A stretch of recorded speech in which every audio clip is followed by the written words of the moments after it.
Bapak Ibu dan saudariku yang terkasih dalam Yesus, selamat sore. Tema besar hari ini tentang baptisan Yesus yang dibaptis oleh Yohanes. Maka kalau kita mengingat tentang bagaimana baptisan kita, mungkin yang masih ingat adalah orang-orang yang dibaptis dewasa. Siapa yang dibaptis dewasa? Masih ingat ya, bagaimana kepala Anda seringkali salah gitu ya. Harusnya ke kiri jadi ke kanan gitu misalnya, lalu dipegang oleh imamnya suruh putar.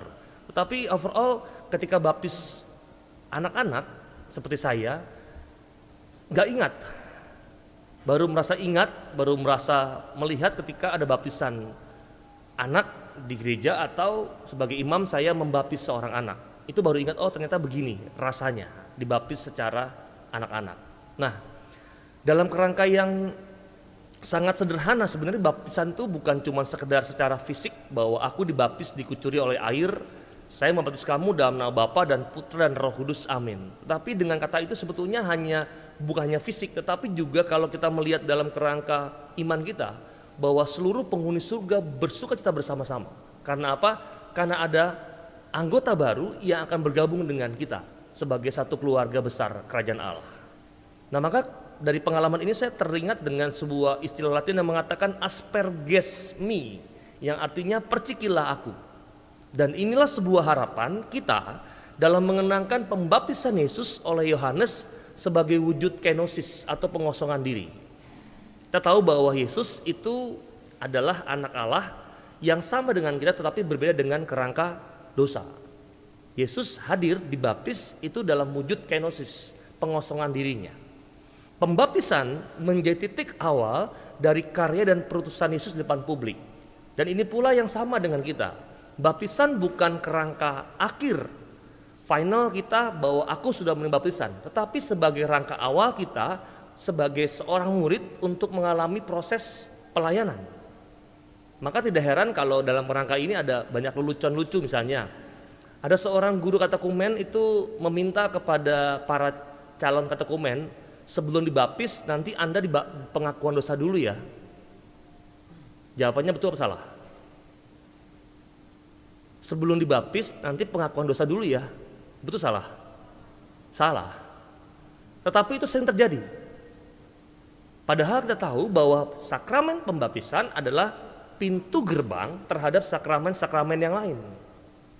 Setelah menerima pembaptisan baru Anda bisa mengalami sakramen Ekaristi, sakramen penguatan dan sebagainya. Tanpa ada sakramen pembaptisan sebagai pintu gerbangnya, maka sebetulnya Anda tidak bisa mengalami atau menerima sakramen-sakramen yang lain. Nah, ini sebagai titik awal. Seperti Anda hari ini datang, dibaptis, lalu menjadi pelayan seperti misinar, seperti lektor, pemazmur, atau juga pelayan-pelayan lain dalam lingkungan, dalam wilayah, atau dalam bidang kenegaraan dan sebagainya. Itu sebagai angka awal. Maka ini diingatkan kembali bahwa baptisan Yesus sebagai titik awal karyanya. Baptisan kita diingatkan kembali sebagai titik awal karya kita sebagai murid Yesus. Bukan menjadi melempem, dibaptis, udahlah ke gereja enggak, pokoknya dibaptis, nanti ketemu lagi ketika mau mati. Gitu ya. Kan paling gampang gitu ya. Anda siapa nih? Kok udah ketemu lagi pas mati gitu ya. Iya Romo, saya enggak pernah gereja dan segala macam gitu ya. Atau yang sebelum mati perminyakan lah, ya. Ini siapa ini? Lingkungan nggak pernah ada, di gereja nggak pernah ada, tiba-tiba minta perminyakan dan sebagainya. Artinya diingatkan kembali bahwa baptisan yang Yesus terima itu sebagai titik awalnya, sebagai karya perutusannya. Baptisan yang kita terima sebagai titik awal kita untuk melangkah, bukan malah melempem. Dan ini mempunyai makna luar biasa bagi kita. Kalau kita kaitkan dengan kehidupan kita sebagai orang beriman, kita tahu bahwa pembaptisan Yohanes adalah pembaptisan pertobatan akan penghapusan dosa, dan Yesus berkenan dibaptis oleh Yohanes, padahal ia tidak berdosa. Maka kalau ditanyakan, ini masuk dalam katekese sebetulnya bukan khotbah. Roma, bedanya baptisan Yohanes dengan baptisan Yesus apa? Baptisan Yohanes itu baptisan terhadap tanda ya aku mau bertobat. Maka di Injil dikatakan bahwa aku membaptis kamu dengan air, tetapi sesudah aku akan datang Ia yang membaptis kamu dengan Roh Kudus. Maka yang menjadi titik perubahan menjadi sakralnya itu adalah baptisan Yesus sendiri, bukan baptisan Yohanes. Atau dalam kerangka yang sederhana begini, baptisan Yohanes itu mungkin tanda kutip, walaupun tidak pas banget, itu adalah tandanya seseorang mau masuk dalam katekumenet. Aku mau dibaptis melalui proses katekumenet. Iya. Maka kalau sebetulnya dalam kerangka liturgi yang sebetulnya, para katekumenat yang mendaftarkan diri untuk belajar katekumen itu harusnya diperkenalkan di depan publik, dioleskan minyak katekumenat, dan dikatakan bahwa Bapak Ibu yang terkasih, inilah calon katekumen yang hendak belajar sampai nanti ia mengalami baptisan. Nah, mungkin tanda kutip ya, hal itu yang menjadi, kalau mau disamakan, itu menjadi sebuah baptisan Yohanes sebagai tanda ya terhadap aku mau bertobat.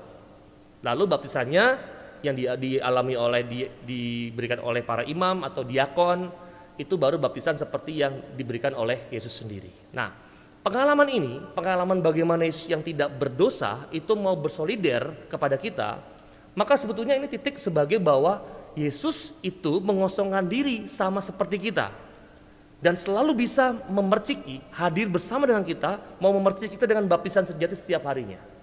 Maka ada sebuah ahli spirit mengatakan begini, kalau engkau mau mengubah dunia, maka engkau harus hadir dalam dunia tersebut, nyemplung di dalamnya, lalu memerciki dunia dengan cara yang baru. Ada dua cara pandang.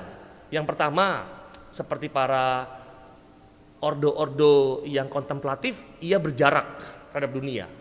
Dalam sebuah biara, dalam sebuah bukit dia berdoa untuk para kedamaian dunia. Tapi cara pandang yang lainnya adalah hadirlah di dalam dunia, percikilah dunia dengan caramu sebagai murid Yesus. Atau bahasa yang sering didengar adalah begini, biarkanlah setan itu memanggilmu masuk melalui caranya, tetapi keluarlah lewat cara Allah.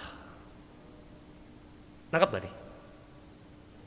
Biarlah setan memanggilmu masuk dalam pintu gerbangnya, tetapi jangan keluar melalui pintu gerbang setan, tetapi keluarlah melalui pintu gerbang Allah. Maka Anda yang hari ini bukan menjadi ordo pendoa di bukit, di gunung, menjadi awam yang biasa, Anda tetap bisa menjadi berkarya dengan menyemplung dalam dunia sekarang, lalu memerciki dunia ini dengan cara Allah juga memerciki orang-orang menjadi orang-orang yang kudus. Nah, maka pengalaman ini saya menawarkan ada 3 pemerenungan iman yang bisa kita petik dalam pengalaman Injil hari ini.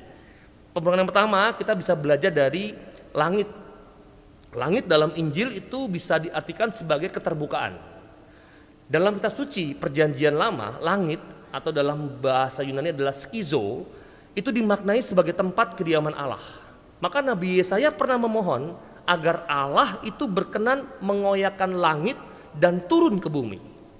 Dan kita juga mengingatkan, kata itu pula mengingatkan kita kepada tirai bait Allah yang terkoyak dari atas sampai ke bawah pada saat Yesus wafat.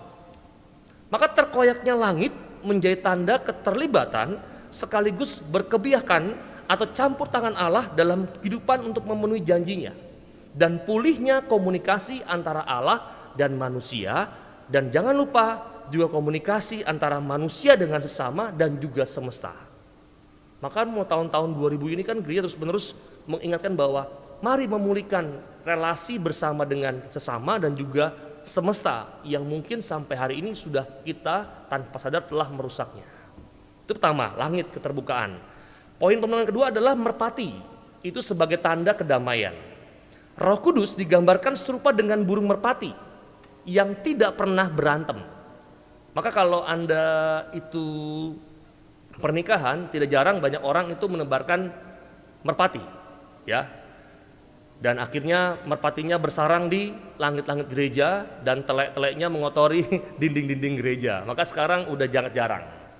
Efeknya di Santo Yusuf tuh sekarang tuh. Burung merpati dari tahun ke tahun itu sudah menempel di sana. Sehingga para pegawainya membersihkan telek-telek merpatinya setiap harinya gitu ya. Artinya merpati itu adalah tanda kedamaian karena merpati tidak pernah berantem. Dan inilah gambaran roh Allah yang mendamaikan, yang melayang-layang di atas air. Dalam kitab Hosea dikatakan begini, merpati dipakai untuk melambangkan umat Allah, seperti burung dengan gemetar datang dari Mesir dan seperti merpati dari tanah Asyur. Lalu aku menempatkan mereka lagi di rumah mereka. Bisa jadi turunnya Roh Kudus dalam rupa burung merpati dalam Injil hari ini adalah simbol penciptaan baru yang ditandai dengan terbentuknya umat Allah yang baru. Maka baptisan itu pasti membuat orang secara baru. Karena baptisan itu menghapuskan semua dosa yang terjadi sebelum baptisan, bahkan juga dosa asal kita. Itu yang kedua, merpati kedamaian. Yang ketiga adalah suara. Suara sebagai tanda kesaksian. Engkaulah anakku yang kukasihi, kepada mula aku berkenan. Sejak semula, yakni sejak sebelum inkarnasinya, Yesus adalah anak Allah. Maka peristiwa pembaptisannya, di mana pada waktu itu diperdengarkan suara engkaulah anakku yang kukasihi, kepadamu aku berkenan, bukan merupakan awal mula pengangkatan Yesus sebagai anak Allah. Tetapi, ini poinnya penting, tapi merupakan bentuk kesaksian ilahi, pernyataan kepada publik kalayak umum supaya mereka mendengar dan mengimani Yesus sebagai anak Allah sendiri. Maka sebetulnya dalam kerangka itu pula Allah mau mengatakan bahwa apapun yang dikatakan bahwa tentang dari Yesus sendiri, itulah yang aku katakan juga kepadamu. Nah, maka refleksi dalam yang pertama ini, mari kita belajar yang pertama mengingat pembaptisan kita. Bahwa baptisan yang terima adalah baptisan yang sungguh mulia, bukan sekedar hal fisik belaka, tetapi menjadi suatu hal yang luar biasa. Yang kedua, mari kita belajar dari pemenuhan iman hari ini, yaitu langit. Kita diajak untuk kembali membuka diri di hadapan Allah. Yang kedua adalah merpati, kedamaian. Kita diajak untuk menjadi orang yang membawa damai. Yang ketiga adalah suara, kesaksian. Bagaimana Anda, kita semua berani untuk bersaksi tentang kebenaran. Kalau berbohong, hoax, itu berani Anda. Tapi kalau kesaksian tentang kebenaran, Anda seringkali melempem seperti kerupuk yang kena air. Betul? Hahu. Semoga hari ini dalam jam pertama sungguh menjadi inspirasi kita bersama untuk berani menjadi pribadi-pribadi yang kembali mensyukuri bahwa aku telah menerima baptisan mulia dari Allah sendiri, dan aku juga mau belajar bersama-sama sebagai satu keluarga di tempat ini untuk berani membuka hati dalam keterbukaan, untuk menjadi pribadi yang membawa kedamaian dan menjadi pribadi yang juga berani berbagi kesaksian iman yang benar kepada sesama kita. Kita ini senang, kita mohon rahmat Allah untuk semua itu.